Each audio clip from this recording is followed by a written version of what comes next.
अस्सलामुअलैकुम जी, मुझे कहते हैं नताशा रहमान और आप देख रहे हैं नताशा रहमान ऑफिशियल चैनल। अगर आप लोगों ने मेरे चैनल को सब्सक्राइब नहीं किया तो मेरे चैनल को काइंडली सब्सक्राइब कर दें और बेल आइकन को दबा दें ताकि हर आने वाली वीडियो आप तक पहुंच सके। तो सबसे पहले तो मैं आपसे माज़रत करती हूँ क्योंकि बहुत देर के बाद आज मैं वीडियो बना रही हूँ और मुद्दा ये है जनाब कि PTI ख़त्म होती जा रही है, नई पार्टियाँ जन्म ले रही हैं और इसके साथ साथ अगर हम बात कर लें PTI की तो PTI के जितने सीनियर रहनुमा हैं वो खान साहब को छोड़ते जा रहे हैं, बेवफाई करते जा रहे हैं। इसके पीछे कोई ना कोई एक वजह है जो कि सबको पता है कि एक वजह क्या है। सबसे पहले तो जो सबसे बड़ी बात है वो 9 मई का वाक़या है। 9 मई के वाक़े के बाद पकड़ धकड़ का जो सिलसिला शुरू हुआ PTI के रहनुमाओं का, उसके बाद प्रेस कॉन्फ्रेंसेस करवाई गई और ये किनकी जानिब से करवाई जा रही हैं ये आपको भी पता है। उनकी फैमिलीज़ को रहनुमा जो PTI के सीनियर रहनुमा है, सीनियर क़यादत थी, मुसर्रत जमशेद चीमा, इब्रारुल हक, बाकी जो तमाम लोग हैं, शाह महमूद कुरैशी हो गया। शाह महमूद कुरैशी के साथ तो नहीं अभी खैर हुआ इतना, उन्होंने चूँकि प्रेस कॉन्फ्रेंस नहीं की कि मैं सियासत छोड़ा हूँ या बाकी तमाम चीज़ें। लेकिन अगर हम बाकी रहनुमाओं की बात कर लें, फ़ारूक हबीब की बात कर लें, हम उस्मान डार की बात कर लें जो कि रिसेंटली अभी गिरफ़्तार किया उनको, उसके बाद वो अचानक से एक मेजर टीवी चैनल पे आते हैं सामने और एक भरपूर तरीके से वो अपना इंटरव्यू रिकॉर्ड कराते हैं और कहते हैं कि वो सियासत को खैराबाद कह रहे हैं, PTI को छोड़ रहे हैं। उसके बाद अब कल हमने कि फ़ारूक हबीब साहब एकदम से नमूदार होते हैं IPP में, जो कि नई क़यादत है जिसको हम कहेंगे कि लोटों की जमात, तो बिल्कुल भी गलत नहीं होगा, जिसमें वहाँ पर चौधरी साहब हैं, जहांगीर तरीन साहब की ये पार्टी है, उसमें अलीम खान साहब हैं, उसमें अगर हम बात कर लें फिर दो आशिक एवान साहिबा वो मौजूद हैं, नुमान लंगरियाल साहब मौजूद हैं, PTI की बहुत सी सीनियर क़यादत उसमें मौजूद है, फ़याज़ुल हसन चौहान है।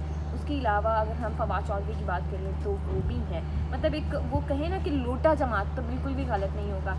खैर अभी कल वाली बात पे आते हैं, कल वाली ख़बर पे आते हैं कि जनाब गुज़श्ता रोज़ फ़ारूक हबीब साहब IPP में आए हैं और उन्होंने शमूलियत इख्तियार की और उन्होंने खान साहब के बारे में धराधर बातें करना शुरू कर दी जो कि उनको सिखाई गई थी, उनको बताई गई।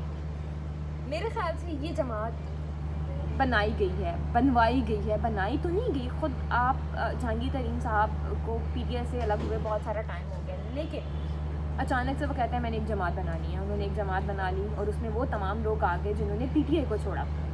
अगर हम बात करें फ़ारूक हबीब की तो फ़ारूक हबीब ने कल प्रेस कॉन्फ्रेंस की जिसमें हमें जहांगीर तरीन साहब दिखाई नहीं दिए, अलीम खान साहब हमें दिखाई नहीं दिए। इसकी बड़ी वजह क्या है? क्योंकि फ़ारूक हबीब को लाया गया। अगर हम फिरदौस की बात कर लें, बहुत सारी बड़ी बड़ी प्रेस कॉन्फ्रेंसेस हुई शमूलियत इख्तियार की जिसमें जहांगीर तरीन साहब ने ख़ुद अनाउंसमेंट की कि ये फ़लाँ लोग हमारी पार्टी में शमूलियत इख्तियार कर रहे हैं। लेकिन इस दफ़ा फ़ारूक हबीब की दफ़ा ये तमाम मामला हमें दिखाई नहीं दिए। इसकी वजह क्या है?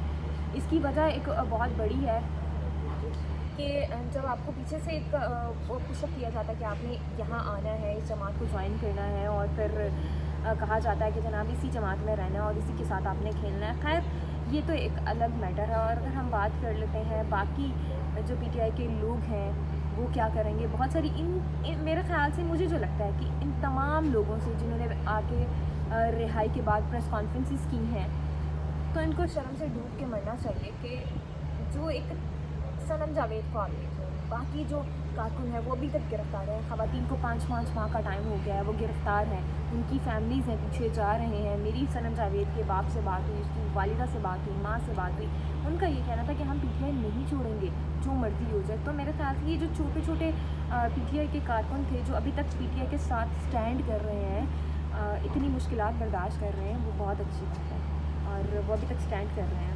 तो ये एक मेरे ख़्याल से PTI के लिए अच्छी बात है। दूसरी बात अगर हम बात कर लेते हैं कि जो सीनियर रहनुमा PTI को छोड़ते जा रहे हैं उनको नहीं छोड़ना चाहिए था। थोड़ी सी आप जहाँ पे आपने इतनी मुशक्क़त बर्दाश्त की, थोड़ी सी और मुशक्क़त बर्दाश्त कर लेते। खैर ये तमाम की आज की ख़बरें थी। हमें इजाज़त दें, लेकिन जाते जाते आपसे एक वादा करूँगी कि कोशिश करूँगी अब डेली नहीं लेकिन एक दिन के बाद एक दिन वीडियोस ज़रूर आप तक पहुंच सके, ख़बरें आप तक पहुंच सके कि हमारे मुल्क के हालात क्या हैं। तो अभी हमें इजाज़त दें, जाते जाते आपने कमेंट करके ज़रूर बताना है कि आपको वीडियो कैसी लगी है। फ़िलहाल के लिए इजाज़त दें, दोबारा से हाज़िर होंगे, तब तक के लिए अल्लाह निगहबान।